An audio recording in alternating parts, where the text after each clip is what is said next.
প্রিয় শিক্ষার্থী, আজকে যে অঙ্কটি নিয়ে এসেছি সেটি হলো 4 cos square theta minus 2 plus 2 root 3 cos theta plus root 3 equal 0 হলে থিটা এর মান নির্ণয় করো, যেখানে কন্ডিশনটা হলো 0 ডিগ্রি থেকে থিটা এর মানটা বড় হবে, 90 ডিগ্রি থেকে ছোট হবে।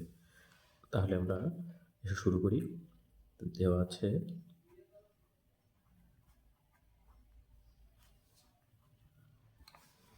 Four cos square theta minus 2 plus 2 root 3 into cos theta plus root 3 equal 0 বা 4 cos স্কোয়ার থিটা আমরা ব্র্যাকেটটাকে তুলে দিলে কি করতে হবে, গুণ করে নিতে হবে।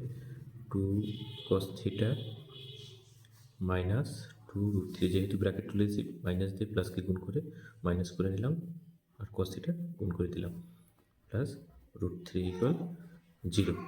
বা আমরা এই দুটো পদ থেকে কি কমন নিতে পারি, 2 cos থিটা কমন নিতে পারি। তাহলে 2 cos থিটা মাইনাস 1 এখান থেকে কমন নিতে পারি, root 3 2 cos theta minus 1 equal 0। তাহলে কি থাকলো, 2 cos theta minus 1 into 2 cos theta minus root 3 equal 0। বা যেহেতু দুটো রাশির গুণফল ইকুয়াল 0, সুতরাং আমরা বলতে পারি হয় 2 cos থিটা মাইনাস 1 ইকুয়াল 0, অথবা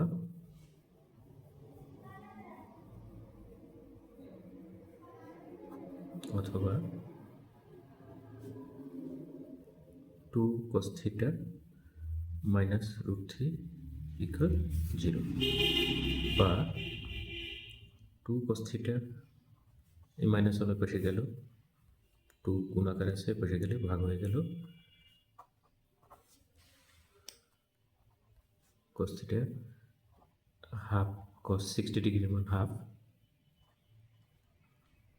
সুতরাং থিটা ইকুয়াল 60 ডিগ্রি। বা 2 cos থিটা ইকুয়াল রুট 3, বা cos theta equal root 3/2, root 3/2 cos 30 degree মান রুট 3/2।